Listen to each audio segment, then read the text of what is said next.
looking up at ESPN right now, which is on in our studio, and they've got Jordan Reed's top 10 prospects up there, and they've got Derek Stingley as the sixth best prospect in this draft. Are you buying the late move of Derek Stingley up the draft boards? Yeah, 100%. I mean, I felt that way from day one.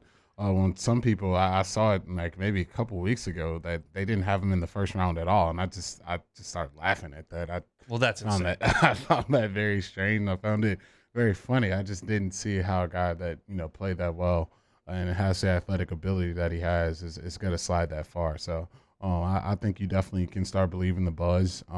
That buzz is happening for a reason. I think Pro Day had a big part to do with that. I thought he really, when you run that fast and, you have that film from that freshman year, it's got to give a lot of some of these GMs some grand ideas. And so I think that's why you kind of see him, moving up the board the way you are. Think Houston's going to take him at 3? Definitely very, very, very possible. I think, they just lost Justin Reed in that secondary. They could really go anywhere with this pick. They could, whatever pick they went with, as long as that guy could have a pulse and breathe. They got plenty of needs over there in Houston. Yeah, they got plenty. But if you go with, shutdown cornerback with that, going that high, it's not a bad place to start. Where would you put him in the pantheon of LSU corners we've seen over the last 20 years? Corey Webster and Patrick Peterson. I think if you just look at total legacy, I think that's where he's going to get, the biggest nip at as far as looking at him as a player. But if you just talk about just one season of pure production, I think he can't be outside of anyone's top 5. Just that season he had 19. I think you can put that up with just about any other cornerback that played at the school. But now if you start talking about career, you start talking about legacy, I think, he's probably going to slide a little bit there. But just as far as that season, man, he's right up there with the best of them. As a freshman, he was significantly better than Corey Webster, Tre'Davious White, Morris Claiborne, any of those guys, Christian Fulton certainly. I mean, he was the best freshman of the whole crew. Peterson's in that discussion. And I thought Morris Claiborne by the end of it, when he played his last season in 2011, was about as good as I had seen. That was including Patrick Peterson. And so it was so fun to look at Derek Stingley and think about what was to come. They had to pick their poison in 2019 because Fulton was on one side and he was on the other. You had a couple of guys who were NFL starters on the corners. You had to throw at somebody, and more often than not, they went at Stingley, and more often than not, he made them hurt for it. And I just thought, man, this may be the best corner we've ever had at LSU.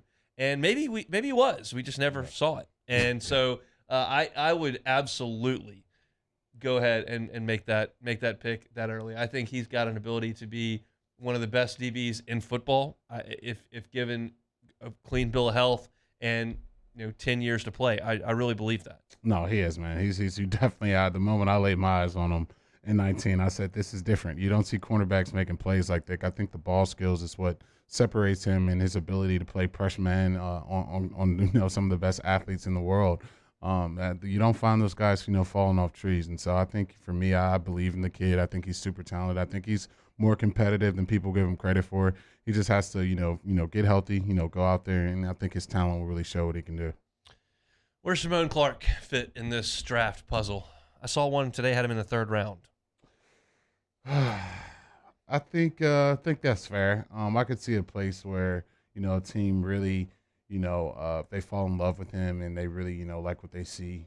That's kind of where you see teams either at that point in the draft where they really, really are high on someone and they have a real high grade on them and some of those guys slide a little bit.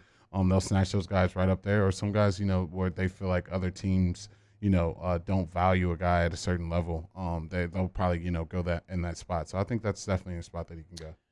Damone Clark's going to be an awesome player in your locker room. You're going to enjoy him as a part of your team. He's going to be great moving forward. He's very, very good at that, and I think he's pretty good moving side to side. My question is, what does it happen when he moves backwards? And that's a huge deal in the NFL, even in the middle of the field, which is where Damone is going to play. What say you about that analysis of Damone Clark? Yeah, no, I think that's definitely a fair analysis of Damone.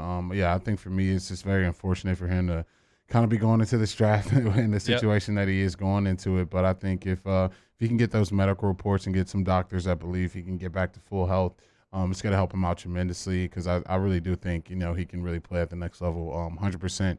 He can be a special teams guy that can play all 4 special teams and then To me, he showed, with his coverage ability, he could possibly be an every down linebacker. He's definitely a first and second down linebacker. So if he can get back to health, I think that's going to, really be the determining factor for Simone. Do you have him as the second LSU player off the board?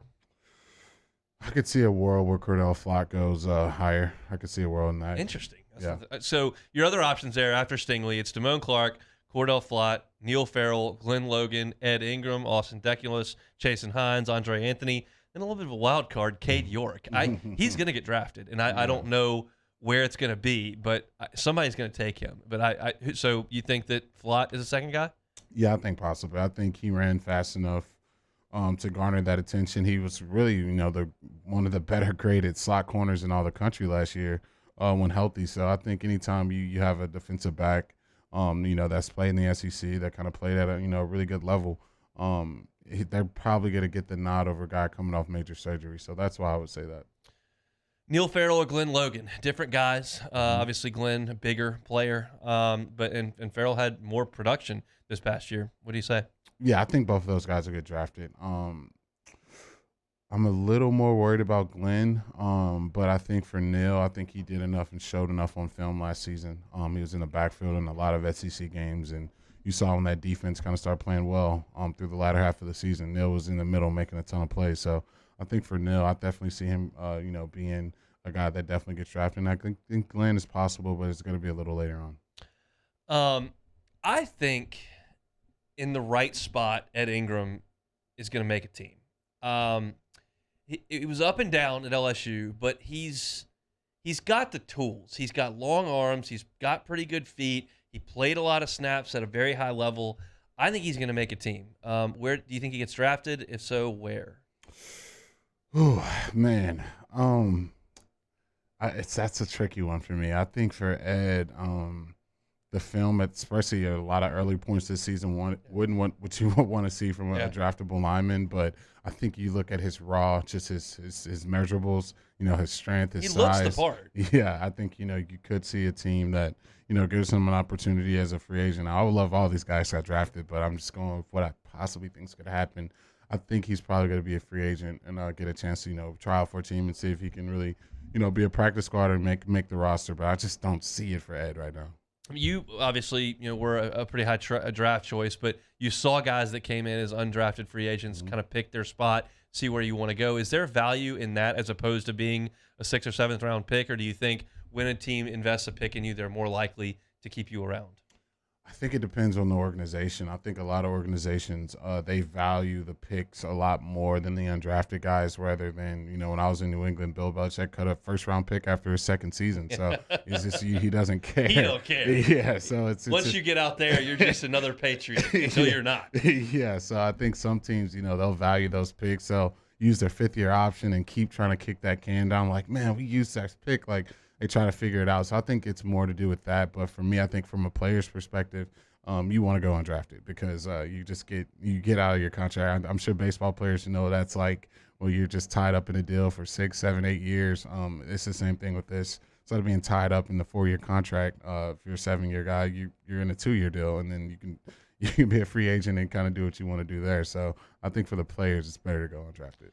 What's today like for those guys who are looking at the first and second round and being selected? I mean, are you done now? Are you still talking to people, or is it, what's the situation? I know a lot of them are traveling so they can go be there at the draft. Yeah, that's always going to be some last minute stuff, getting done. But I think for the most part, teams pretty much have their boards set in stone, and all the groundwork is pretty done. So you're pretty much just, trying not to get too worked up, trying not to get too stressed out about it. I think as a player, there's really not much you can do at this point. You kind of you're at the mercy of the teams and kind of how the whole draft rolls around. And it's a crazy domino effect because one pick affects the next, and it affects the next, 100 picks after that. So it's a crazy thing. I don't think anyone really knows exactly what's going to happen, especially in a draft like this with no, solidified number 1 pick.